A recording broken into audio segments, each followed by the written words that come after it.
जी, इसको इंशाल्लाह ये अली साहब और रफ़ीउल्लाह साहब के बाद इसको फिर हम इंशाल्लाह मैं बताता हूँ कि कमेटी को रेफ़र करते हैं। अल्लाहुम्मा सल्लि व सल्लिम व बारिक अला सय्यिदिना मुहम्मद रसूलुल्लाह ख़ातमुन नबिय्यीन सल्लल्लाहु अलैहि व आलिहि व अस्हाबिहि वसल्लम। की मोहम्मद से वफ़ा तूने तो हम तेरे हैं, की मोहम्मद से वफ़ा तूने तो हम तेरे हैं, ये जहाँ चीज़ है क्या लौह कलम तेरे हैं। इस ऐवान को ये एज़ाज़ हासिल है कि आज से कम व बेश 50 साल पहले जब फितना क़ादियानियत अपने उरूज पे थी, उस ज़माने में इस ऐवान ने जुल्फ़िकार अली भुट्टो साहब की क़यादत में, जिस ज़माने में मुफ्ती महमूद साहब भी इस ऐवान का हिस्सा हुआ करते थे, और जय्यद उलमा भी, और हम जैसे आम सियासतदान भी, और उस वक्त के नॉन मुस्लिम माइनॉरिटीज़ भी, एक कानून पास हुआ और अल्लाह के करम से उसके बाद उस कानून में कादियानियत को और कादियानियों को नॉन मुस्लिम इनकी गैर मुस्लिम करार दिया गया। और फिर इस ऐवान को तकरीबन 50 साल बाद फिर ये एजाज़ हासिल हुआ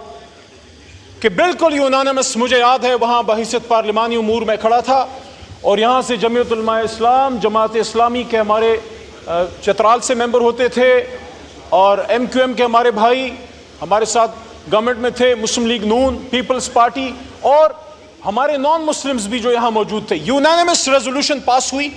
ख़ातमुन नबिय्यीन सल्लल्लाहु अलैहि व आलिहि व अस्हाबिहि वसल्लम की, और उसके बाद ये एक फ़ैसला हो गया कि पाकिस्तान में जितने जनाब स्पीकर साहब दरसी कुतुब हैं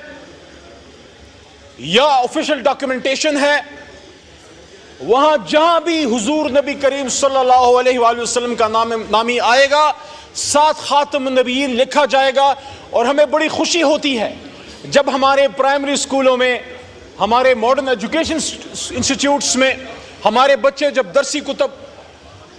वो खोलते हैं तो वहाँ हुजूर सल्लल्लाहु अलैहि वसल्लम के नाम के साथ ख़ातमुन नबीय्यीन लिखा होता है। ये इस ऐवान का मुश्तरका एक एजाज़ था जो आज से चंद साल पहले अल्लाह ने हमें नसीब किया। अल्लाह के 100 नामों के नीचे ये जो फैसला आया है, इसके हवाले से मैं सूरह अहज़ाब की आयत जो हामिद रज़ा साहब ने भी पढ़ी, मैं दोबारा पढ़ना चाहूँगा कि मा काना मुहम्मदुन अबा अहदिम मिन रिजालिकुम वलाकिन रसूलुल्लाह व ख़ातमुन नबिय्यीन व काना अल्लाहु बिकुल्लि शैइन अलीमा। ये बच्चों के लिए है कि वो इसको याद कर लीजिए कि अल्लाह ताला गवाही दे रहा है, अल्लाह ताला अपने कुरान अज़ीम शान में गवाही दे रहा है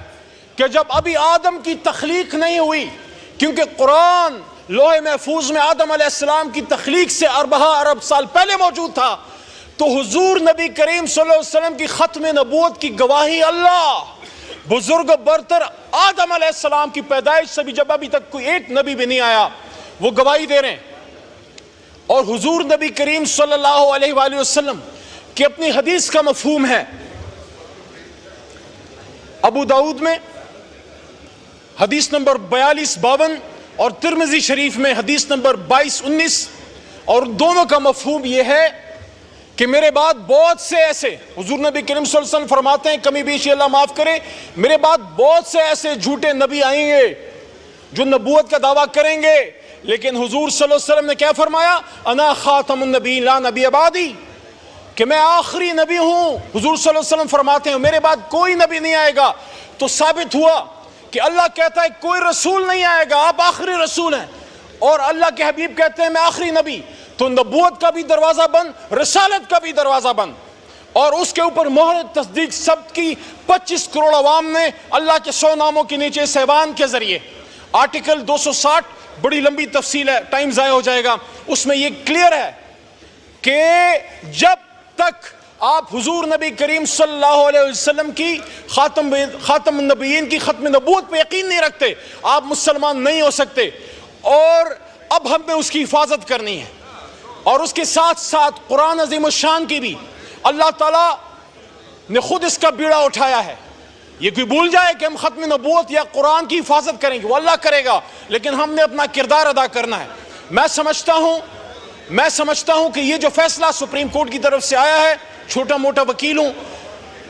मेरे ख्याल में इस ऐवान को पुरजोर मुतालबा करना चाहिए अपनी सुप्रीम कोर्ट से कि सुप्रीम कोर्ट में भी हमसे ज्यादा गुलामान रसूल मौजूद हैं, उनको हमसे ज्यादा हुजूर नबी करीम सल्लल्लाहु अलैहि वसल्लम से मोहब्बत है और उनकी खत्म नबूवत की हिफाजत के लिए हमसे ज्यादा कुर्बानी के लिए तैयार होंगे। लेकिन इस फैसले से इबहम पैदा हुआ है, इसलिए जरूरत इस अमर की है जनाब स्पीकर साहब कि जिस तरह मेरे मोहतरम हनीफ अब्बासी भाई ने बात की है और जिस तरह हामिद रजा साहबजादा साहब ने गुफ्तगू फरमाई है और जिस तरह लॉ मिनिस्टर साहब ने बात की है, मैं भी इन तमाम बातों को सेकंड करता हूं। सबसे पहली बात तो तहरीक इंसाफ की तरफ से ये कहना चाहता हूं, किसी भी सूरत में रियासत के अलावा, हुकूमत के अलावा किसी को सजा देने का हक नहीं है। अगर एक शख्स किसी गुनाह का मुर्तकिब होता है, जुर्म का मुर्तकिब होता है,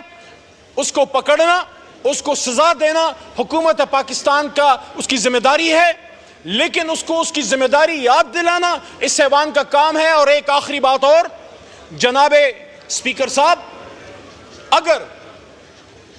चौक में कोई कत्ल खुदा न खास्ता हो जाए, उस पर 302 लगती है, क्या ऐसा हो सकता है कि हम ये कहें कि नहीं चार दीवारी के अंदर हो जाए तो फिर ठीक है? नो, अगर चौक पे कत्ल है तो चार दीवारी में कत्ल है। और सबसे बड़ा गुनाह, सबसे बड़ा जुल्म इस कायनात में अगर हो सकता है वो हुजूर सल्लल्लाहु अलैहि वसल्लम की खत्म नबूवत से इनकार और कुरान में तहरीफ की कोशिश है। जो ये कोशिश करेगा, ये ऐवान, ये 25 करोड़ अवाम उन हाथों को तोड़ मरोड़ के फेंक देंगे। इससे पहले कि अवाम निकले, इससे पहले कि अवाम निकले और वो खुद इंसाफ करे, हम ये मुतालबा करते हैं पुरजोर कि हुकूमत पाकिस्तान इसमें अपनी जिम्मेदारी पूरी करे, सुप्रीम कोर्ट इसमें अपनी जिम्मेदारी पूरी करे। हम उनके साथ खड़े हैं, लेकिन जब तक इसका रिजल्ट नहीं निकलता और इस पे कौम को एतमाद नहीं होता, तब तक ये ऐवान जागता रहेगा। मेरी दरख्वास्त है कि इस इशू को